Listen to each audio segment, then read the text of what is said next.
ಎಲ್ಲರಿಗೂ ನಮಸ್ಕಾರ. ನನ್ನ ಹೆಸರು ಚಿನ್ಮಯ್.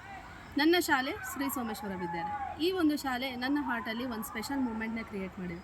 ಯಾಕೆ ಅಂತ ಅಂದರೆ ಆ್ಯಸ್ ಎ ಸ್ಟೂಡೆಂಟ್ ಆಗಿ ಮುಂಚೆ ಬರ್ತಾ ಇದ್ದೆ, ಬಟ್ ಈಗ ಆ್ಯಸ್ ಎ ಟೀಚರ್ ಆಗಿ ವರ್ಕ್ ಮಾಡ್ತಾ ಇದ್ದೀನಿ. ಆ್ಯಸ್ ಎ ಸ್ಟೂಡೆಂಟ್ ಆಗಿ ಕಲ್ತಿದ್ದು ತುಂಬ ಡಿಸಿಪ್ಲಿನ್ ಕಲಿತೆ, ಕಲ್ಚರಲ್ ವ್ಯಾಲ್ಯೂಸ್ ಕಲಿತೆ, ಎಥಿಕ್ಸ್ ಕಲಿತೆ. ಹಾಗೆ ನನ್ನ ದಿನ ಸ್ಟಾರ್ಟ್ ಆಗ್ತಾ ಇದ್ದಿದ್ದು ಶ್ಲೋಕದಿಂದ. ಸೊ ಅದು ನನಗೆ ಒಂದು ಪಾಸಿಟಿವ್ ಎನರ್ಜಿ ಮತ್ತು ವೈಬ್ಸ್ ಕೊಡ್ತಾಯಿತ್ತು. ನನ್ನ ಟೀಚರ್ಸ್ ನನಗೆ ತುಂಬ ಸಪೋರ್ಟ್ ಮಾಡಿದ್ದಾರೆ, ಎಂಕರೇಜ್ ಮಾಡಿದ್ದಾರೆ. ಹಾಗೆ ತುಂಬ ಮೆಮೊರೇಬಲ್ ಮೂಮೆಂಟ್ಸ್ ಸಹ ನಾನು ಈ ಸ್ಕೂಲಲ್ಲಿ ಮಾಡಿದ್ದುಂಟು. ಯಾವುದ್ಯಾವುದು ಅಂತಂದರೆ annual day, sports day, cultural events and motivational ಸ್ಪೀಚಲ್ಲಿ ನಾವು ಹೇಗೆ ಸೊಸೈಟಿಯಲ್ಲಿ ಬದುಕಬೇಕು ಅಂತ ಹೇಳ್ಕೊಟ್ಟಿದ್ದಾರೆ ಈ ಒಂದು ಶಾಲೆ. ಆ್ಯಸ್ ಎ ಟೀಚರ್ ಆಗಿ ಸ್ಟಾರ್ಟಿಂಗ್ ಬಂದಾಗ ನನಗೆ ತುಂಬ ಡಿಫ್ರೆಂಟ್ ಫೀಲ್ ಆಗ್ತಾಯಿತ್ತು.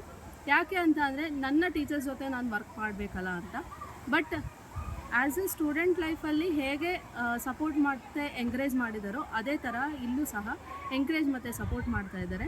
So thank you so much teachers for encouraging me and supporting me. ನನ್ನ ನೆಕ್ಸ್ಟ್ ಜನ್ರೇಷನಿಗೆ ನಾನು ಎಜುಕೇಷನ್ ಹೇಳ್ಕೊಡ್ತಾ ಇದ್ದೀನಿ, ಅದ್ರ ಜೊತೆಗೆ ಮೌಲ್ಯಗಳನ್ನು ಹೇಳ್ಕೊಡ್ತಾ ಇದ್ದೀನಿ. Thank you so much for giving me this wonderful opportunity. Thank you for Suresh sir, Veena ma'am and Prabhavati ma'am for giving me this wonderful opportunity.